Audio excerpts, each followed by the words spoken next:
41 વર્ષીય આરોપી મેહુલ પ્રવીણ જોગાણી મુંબઈના મીરા રોડની અલગ અલગ હોટલમાં રહેતો હતો. આરોપીએ છેલ્લા 4 દિવસનું હોટલ 7800 રૂપિયાનું પણ ભાડું ચૂકવ્યું હતું.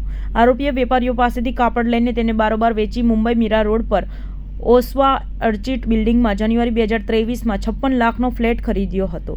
મુંબઈ રહેતો મેહુલ જોગાણીએ શરૂઆતમાં સુરતના વેપારીઓ પાસેથી કાપડનો માલ લઈને વાયદા પ્રમાણે રૂપિયા ચૂકવી દીધા હતા. આથી વેપારીઓ તેના પર વિશ્વાસ મૂકીને કાપડનો માલ આપ્યો હતો. પછી તેણે ખોટી પેઢીઓ ઊભી કરીને 8 વેપારીઓ પાસેથી 1.32 કરોડનો કાપડનો માલ ઉધારમાં લઈને બાદમાં હાથ ઊંચા કરી દીધા હતા. ગઠિયા વેપારી આવી રીતે ડેઇલી નાઇટમાં ડાન્સ બારમાં યુવતીઓ સાથે મોજશોખ કરીને લાખોની રકમ ઉડાવી દેતો હતો. ઓસ્વાલ ઓર્ચિડ બિલ્ડિંગના ફ્લેટ પર તેણે ગીરવે મૂકી 10 લાખની રકમ એક મુસ્લિમ પાસેથી લીધી હતી. તેને 2 પત્નીઓ તેને છોડી જતી રહી હતી.